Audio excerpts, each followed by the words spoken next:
জানো নাকি চাঁদ নীল কস্তুরী আভার চাঁদ, জানো নাকি নিশি আমি অনেক দিন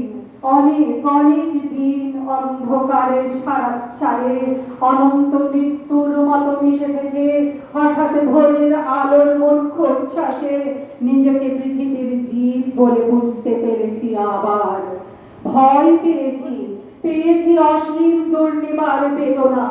দেখেছি রক্তিম আকাশে সূর্য জেগে ওঠে মানসিক সৈনিক সেজে পৃথিবীর মুখোমুখি দাঁড়াবার জন্য আমাকে নির্দেশ দিয়েছে। আমার সমস্ত হৃদয় ঘৃণায় বেদনায় আক্রোশে ভরে গিয়েছে। সূর্যের রৌদ্রে আক্রান্ত এই পৃথিবী যেন কোটি কোটি শুয়োরের আর্তনাদে উৎসব শুরু করেছে। হায় উৎসব, হৃদয়ের অবিরল অন্ধকারের ভিতর সূর্যকে ডুবিয়ে ফেলে আবার ঘুমোতে চেয়েছি আমি।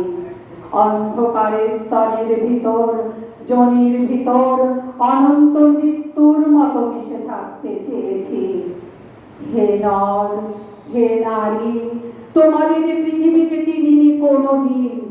আমি অন্য কোন নক্ষত্রের জীব নই, যেখানে স্পন্দন সংঘর্ষ গতি, যেখানে উদ্যম চিন্তা কাজ, সেখানে সূর্য পৃথিবী বৃহস্পতি কালপুরুষ অনন্ত আকাশ গ্রন্থি।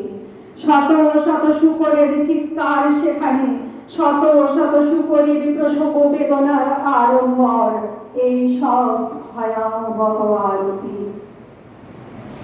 গভীর অন্ধকারের ঘুমের আস্বাদে আমার আত্মা লালিত। আমাকে কেন জাগাতে চাও হে সময় গ্রন্থি, হে সূর্য, হে মাঙ্গলে শিখের কোকিল, হে স্মৃতি, হে হিম হাওয়া, আমাকে জাগাতে চাও কেন?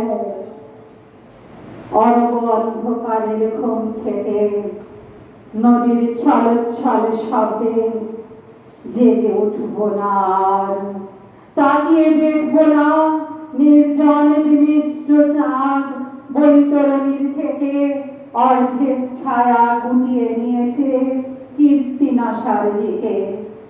ধানসিঁড়ি নদীর কিনারে আমি শুয়ে থাকব ধীরে পৌষের রাতে। কোনোদিন জাগব না জেনে, কোনোদিন জাগব না আমি, কোনোদিন আর। নমস্কার।